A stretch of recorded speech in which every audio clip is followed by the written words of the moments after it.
Bonjour tout le monde, on doit faire la cote de maille mais on voit pas la préparation donc je fais une petite vidéo pour montrer le travail de longue haleine. Donc là en fait c'est des anneaux que j'ai produits avec du fil de fer sur une perceuse avec une barre métallique, ça fait un ressort. Après avec ma pince coupante je les coupe en longueur, ça me produit des anneaux comme ça. Et le but du jeu en fait c'est ensuite de les écarter comme ceci. Il faut le faire un par un.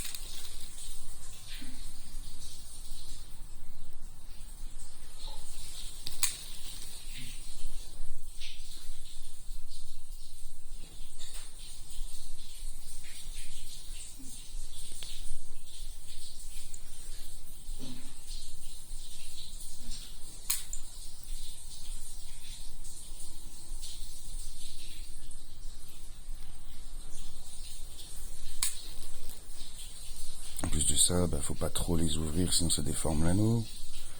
Du coup quand je les referme, ils sont pas bien en face. Faut pas trop peu l'ouvrir sinon on galère à enfiler l'anneau. Et je dis on parce que j'imagine qu'il y en a après ils vont pouvoir faire pareil. Alors ça c'est, ils s'enfilent tout seuls comme ça. Normalement ils sont tous détachés. Mais pendant le stockage, il se fixe. Il s'enfile tout seul. Je sais pas comment c'est possible, mais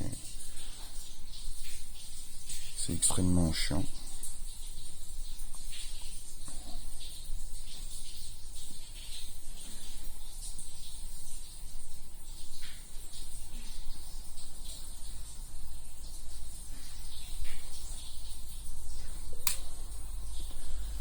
Donc il faut compter une bonne vingtaine de minutes pour fabriquer un ressort.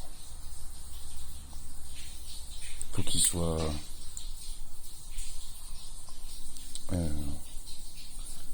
correctement enroulé. Bien, 20 minutes pour un ressort, ensuite il faut le couper. Faut compter 1 heure pour fabriquer là il y a l'équivalent de 3 ressorts coupés. On va dire une bobine et demie. 30 mètres plus 15, 45 mètres. Pour à peu près 500 ou 1000 anneaux, je sais pas combien il y en a.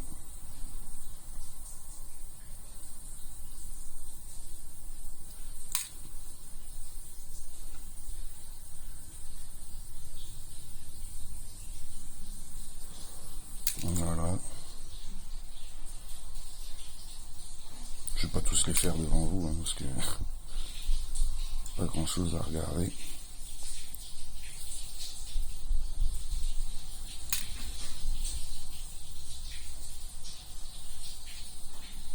Donc une fois que j'en ai produit une boîte comme ça, c'est l'équivalent, une boîte comme ça pleine, c'est pas immense. Ça me prend toute une soirée pour même un peu plus qu'une soirée pour le poser et les ressortir, les refermer je veux dire. Et tout ça pour faire mes différentes cotes de mailles. Alors je sens en faire plus que comment dire. Il y a celle-là, la plus grande que j'ai faite pour le moment actuellement, je veux dire. C'est de la 3 en 12 dans 3 anneaux. Il y en a 12 qui passent dedans à chaque fois. Je dois avoir déjà 4 bobines au total pour faire ça. Ensuite, j'avais commencé par celle-là, mais j'ai arrêté de la produire parce qu'elle me plaît pas des masses. Ça manque de densité, elle est plus légère par contre. C'est de la 2 en 8. Et là j'en ai commencé une nouvelle, parce que je voulais faire du grand maillage.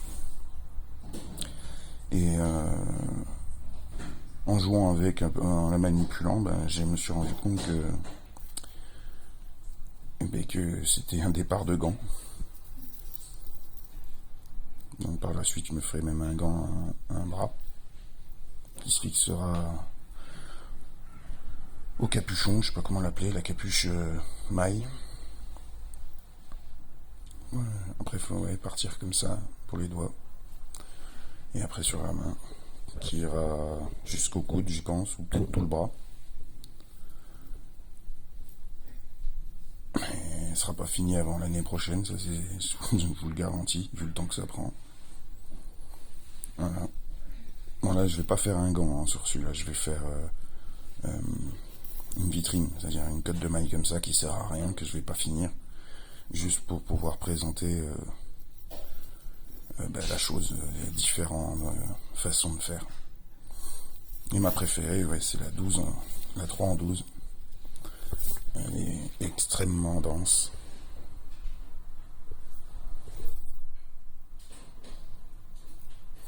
Voilà. Donc, je vous invite à vous abonner. Je vous invite à vous abonner, à mettre des pouces et surtout à partager, collaborer. Ça m'aiderait beaucoup et j'aimerais bien d'une certaine façon transmettre ce travail à d'autres. Moi j'ai appris ça, j'avais 16 ans, c'est ma tante qui m'a appris. Voilà. Merci à ceux qui regarderont et qui aimeront cette vidéo, et ceux qui aiment pas, chacun son monde, j'ai envie de dire. Libre à chacun de faire ce qu'il veut. Merci. Salut.